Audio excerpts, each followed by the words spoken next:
So let's move on to the Advanced tab. Now the Advanced tab has questions, as you'd expect, that are advanced. The first one being around security. Now, do we want to force HTTPS access on this storage account, or we do allow unsecured access? Of course, it makes sense that you want to enable it unless you really have a reason to disable it.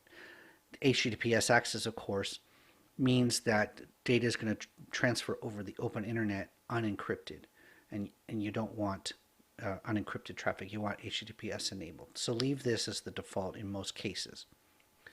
The other type of security is what's called endpoint encryption. Endpoint encryption secure.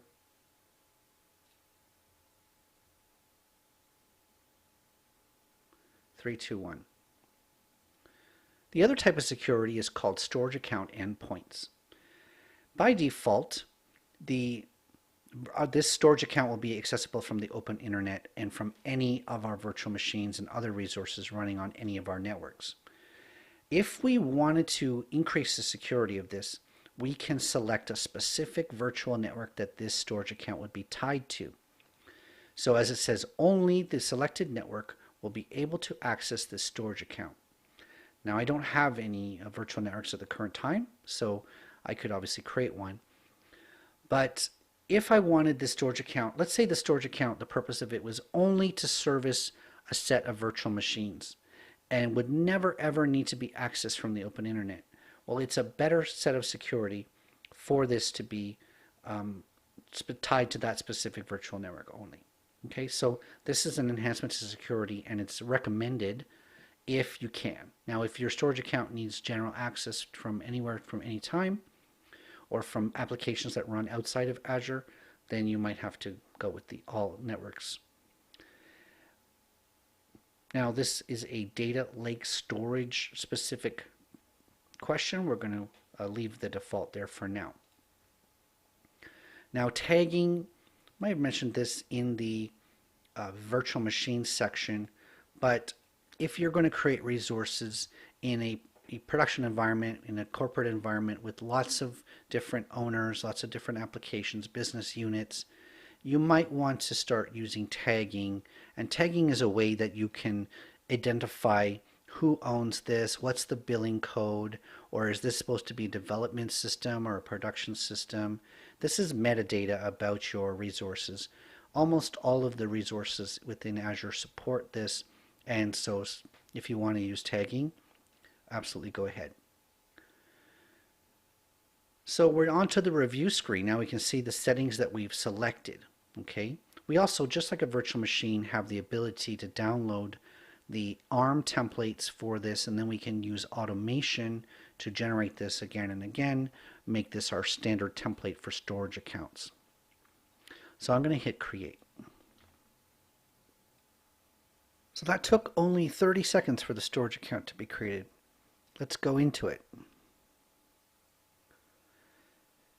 So getting into the storage account is pretty straightforward. Our tags were intact. Remember, we added some tags on the creation.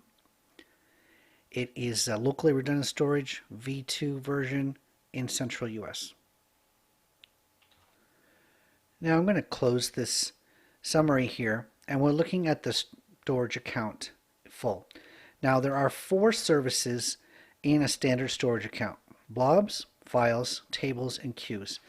That means that we could use this same storage account to create a table, store some data in a structured tabular format, create a queue, which is a first in, first out system for messages to be passed between applications, store some files that you're able to use as a file share that multiple systems, multiple servers can connect to it as another drive letter, and blobs, which are basically object storage, unstructured data. Now, each of these services will have its own unique URL.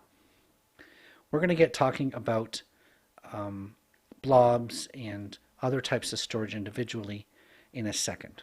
Okay. Along the left here is all of our settings for this storage account. So if we wanted to see the encryption options, we wanted to generate secure signatures and things like that, all available within this storage account. Recently, Microsoft added the ability to upload files into your storage account and host them as a static website. So you could put in HTML files and images into your storage account and basically serve them up just like a static website. It doesn't support any programming or behind the scenes. It's not like a IIS server that supports ASP.NET. Static files hosting as a now feature in a storage account.